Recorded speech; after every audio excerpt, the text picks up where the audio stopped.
have two people sitting across from me here, and we're talking about the fact that the modern day kind of artist is one that's business savvy and proactive in their development. They are both visible on and off screen, and now with the help of technology, it has become even easier for artists to promote their work and have direct contact with their target market, regardless of who they are and where they are in the world. So today I'm sitting here joined by Paul Mojaji, choreographer, esteemed, that guy that many of us know and love and has done so much work holding the flag high for South Africa. He's the founder of Imvula Bula Entertainment. And I also have Allegro Dinkwanyane, who is the CEO and founder of Orgela Online and Orgela Media, to talk to us about the entertainment industry as a business. Welcome, guys. Thank you for having us. Great to have you guys here. Paul, starting off with you, and I mean all the things that you have, I suppose by trial and error, gotten to learn are the do's and don'ts of the entertainment industry. Talk us through that to the point where you have now your own business in this industry. Thank you for having me. First of all, let me just say we celebrate 10 years in business this year. Can you believe it? Officially in business. Fantastic. I would say, one of the major things that to this day, I often talk about amongst my peers is that we need to get to a point where we realize the commercial impact of what we do. And one of the best ways to do that is to officially register what we do. A lot of artists out there don't look at themselves as businesses. So there's this thing that we are creatives, and we think that the fact that we can produce work that's selling gives us the right to not look at what we do as a company and as a business. So a lot of artists don't have a business model. So I would say that it's really quite key. Right. Yeah. And who was it for Allegro? I mean, welcome as well. And for you, very young, and you have done a lot in terms of, the online space, PR. You're out there. And did you come into this knowing already everything that Paul has just said right now? I pretty much did. I always knew that I wanted to turn my hobby into a business.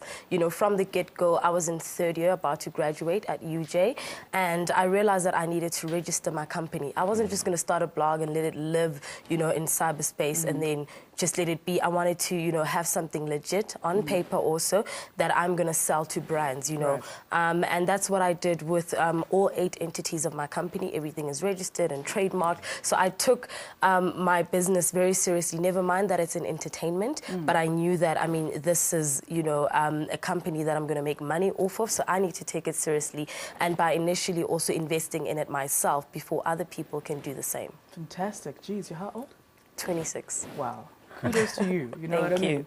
That's great insight and also foresight that you had at a young age to say, you know what, I'm not just going to... And many people do that. Sure. They blog, they do whatever, but is it always a case, I don't know if it's a South African thing, if it's a young black thing, or what, where people are waiting for somebody to discover them. Absolutely. And that's not everybody's story, am I right? I mean, there's so many of us who can be the best and stars, but you can't sit there and wait for somebody to say, I think what you're doing is great. Yeah. I think part of it has to do with the training we get in academic institutions. We don't get taught or get prepared for the business side of what we do. We get given the skills, so we get into the business and we can write and blog and we can act and dance, but we're not really trained to start thinking about looking for work for ourselves. So we think you go from an institution into an agency and that's the rest of you, but in between that, you need to have some form of company that houses your interest, and that then helps to formalize what you do. One thing though that some people might not say, so for you, Allegro, I think it's a little bit different because Paul,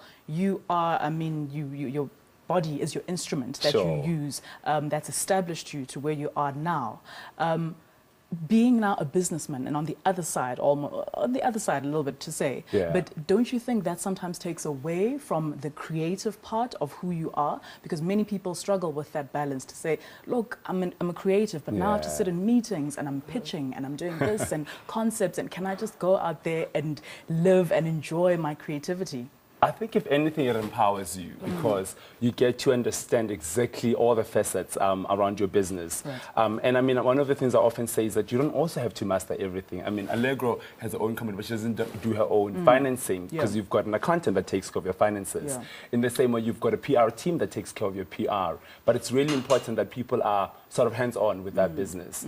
And I think hence I'm saying, even from an institution point of view, we need to sort of ingrain that quality and understanding that you're entering entering into a business space, that you're a product yourself, and you need to think about position yourself as such. So as much as you've got time to look at the creative outlet, you also need to think about how to get your product out there, and that's where the business element, I think, kicks in. Right. Allegra, he touches on a point that I like there about the fact that you have people around you that support your vision, you know what I mean? Yeah. So tell us about the kind of people that you work with and the kind of projects, I mean, that, you know, your company is part and parcel of in South Africa.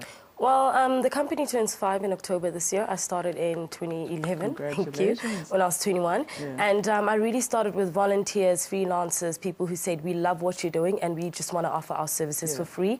And I've been blessed enough, you know, the company has done very well, and I've hired all 8 of the volunteers that started with me. That's fantastic. I've taken 2 out of their previous jobs, and they said, you know what, when you can afford us, we're coming, we're jumping ship. That's fantastic, because you don't always have that kind of buy-in, even from friends and family. You know what I mean? Yes. So something about your model and just, I guess, who you are clearly roped them in to say, you know what, we believe in this young lady's vision. It's a teamwork. Yeah, and of course, teamwork makes the dream work. You Absolutely. know what I mean? Yeah. Absolutely. So Allegra, I mean, just social media and being a visible presence online. Tell us how that has impacted where you are today. And I'm going to ask the same to you, Paul, just to close off. It has worked for my brand tremendously. Like, people don't understand social media is not just social media for a person like me.